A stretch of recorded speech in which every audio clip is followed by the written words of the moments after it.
Fatigue inexpliquée, douleur diffuse, morale en berne. Et si tout ça, ça avait une cause commune? Imaginez une clé invisible, mais vraiment essentielle pour toutes les sphères de votre santé. Cette clé, c'est la vitamine D. La vitamine D, on en entend souvent parler, partout, on nous dit que c'est important, mais est-ce que vous savez vraiment pourquoi? Est-ce que vous savez que ça participe à tellement d'autres choses que la calcification osseuse? Est-ce que vous savez pourquoi elle est particulièrement cruciale en hiver? Vous êtes prête? Eh ben, je vous explique tout. La vitamine D, c'est un peu la vitamine du soleil. Et elle est bien plus qu'un simple complément alimentaire. En fait, la vitamine D, c'est une hormone qui a vraiment de multiples talents, on peut le dire comme ça. Et je vais vous donner un aperçu de ses principaux rôles. Et vous allez voir qu'il y en a quand même pas mal. Donc d'abord, on le sait, elle participe à la santé osseuse. Elle aide le corps à absorber le calcium et le phosphore, qui sont des minéraux essentiels pour des os solides. Dirait la pub. Donc sans elle, sans la vitamine D, évidemment qu'il y a un risque d'ostéoporose et de fracture qui est plus important. Ce qu'on sait moins, par exemple, c'est qu'elle a aussi une fonction musculaire. Une carence en vitamine D, ça peut provoquer des crampes, une faiblesse musculaire, ça peut même provoquer des chutes chez la personne âgée. Donc important, hein, je vous dis souvent de faire de la muscu, peut-être vous prenez des protes, hein, parce que c'est souvent ce qu'on voit, mais pensez aussi à la vitamine D, sinon tout ça, ça pourrait être inefficace. Ensuite, un des grands rôles de la vitamine D qui est vraiment sous-coté, c'est sur le système immunitaire. En fait, imaginez votre système immunitaire comme une armée, et ben la vitamine D, c'est le général. Et il y a plusieurs études qui montrent qu'un taux optimisé de vitamine D, ça va limiter le risque de rhume, le risque de grippe, d'autres virus aussi, si vous voyez ce que je veux dire. Et quand je dis taux optimisé, c'est pas être juste au-dessus de la norme basse, hein. On est d'accord, un taux optimisé, on est à 60-70 nanogrammes par millilitre au moins. Ce qu'il faut savoir aussi, c'est que la vitamine D, elle a un rôle dans la santé cardiaque. Elle réduit la pression artérielle et l'inflammation. Et la vitamine D, c'est même un soutien mental. Et oui, elle va participer à la production de la sérotonine, vous savez, l'hormone du bonheur. Et donc des carences en vitamine D, ça peut contribuer à la dépression saisonnière, là, qu'on traverse tous un peu en ce moment, en hiver, là, novembre, décembre, janvier. Pensez à optimiser votre taux de vitamine D. Donc ça, c'est les rôles les plus connus, je dirais, mais il y a aussi des rôles moins connus de la vitamine D. Par exemple, elle va participer à la santé digestive. Elle peut notamment aider à prévenir certaines maladies inflammatoires de l'intestin, comme la maladie de Crohn. Elle a un rôle aussi dans la prévention du diabète. Et oui, elle améliore la sensibilité à l'insuline.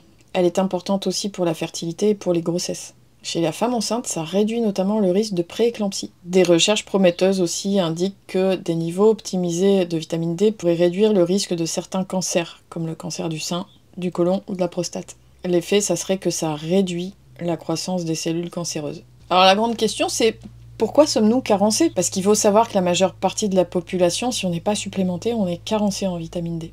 Alors la principale cause, c'est une exposition au soleil insuffisante, puisque vous le savez certainement, la vitamine D est produite si on expose notre peau au soleil.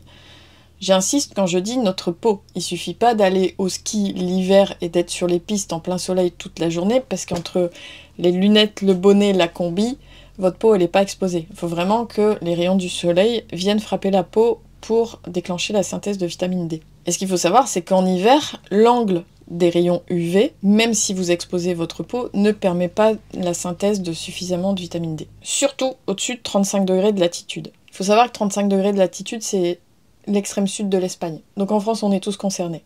En plus, nos modes de vie modernes font que nous passons la majorité de nos journées en intérieur la plupart du temps. Que ce soit chez nous, au travail, en plus on est couvert, il n'y a pas grand-chose, il n'y a pas beaucoup de peau qui est exposée à la lumière du soleil. Et puis en plus, il y a très peu d'aliments qui contiennent naturellement de la vitamine D, et donc même une alimentation équilibrée ne suffirait pas à couvrir les besoins en vitamine D une grande partie de l'année. Et donc la solution, c'est de se supplémenter. Mais attention, il faut se supplémenter intelligemment. Qu'est-ce que j'entends par là? Le mieux, c'est de tester au niveau sanguin votre taux de vitamine D. Et ce test vous dira si vous êtes en déficit, si vous êtes dans la norme basse, si votre taux est optimal.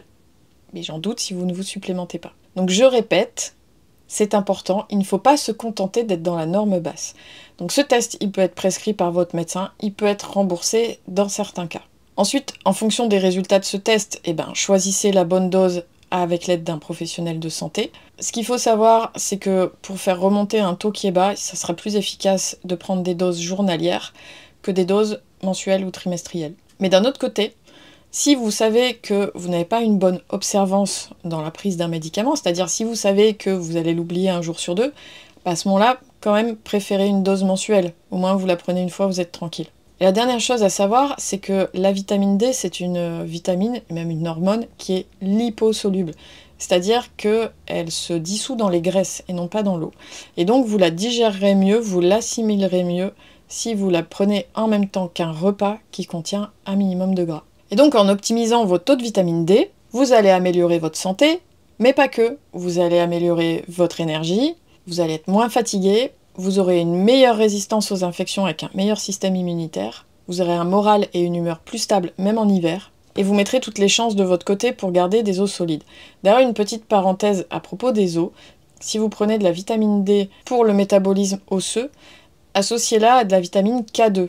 Je m'explique, la vitamine K2 va s'assurer que le calcium qui est absorbé avec l'aide de la vitamine D va bien dans les os, et pas dans les artères ou dans les tendons. Vous savez, des fois on peut faire des calcifications tendineuses, ou on peut aussi avoir les artères qui se calcifient.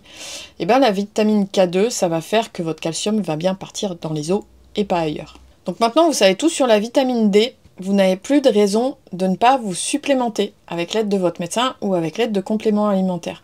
Optimisez-moi ce taux de vitamine D, c'est tellement important. Et si cette vidéo vous a plu, eh ben n'oubliez pas de la liker, n'oubliez pas de vous abonner à ma chaîne et d'activer la cloche, comme ça vous ne louperez pas ma vidéo de la semaine prochaine. Et d'ici là, je vous dis, soyez douce avec vous-même.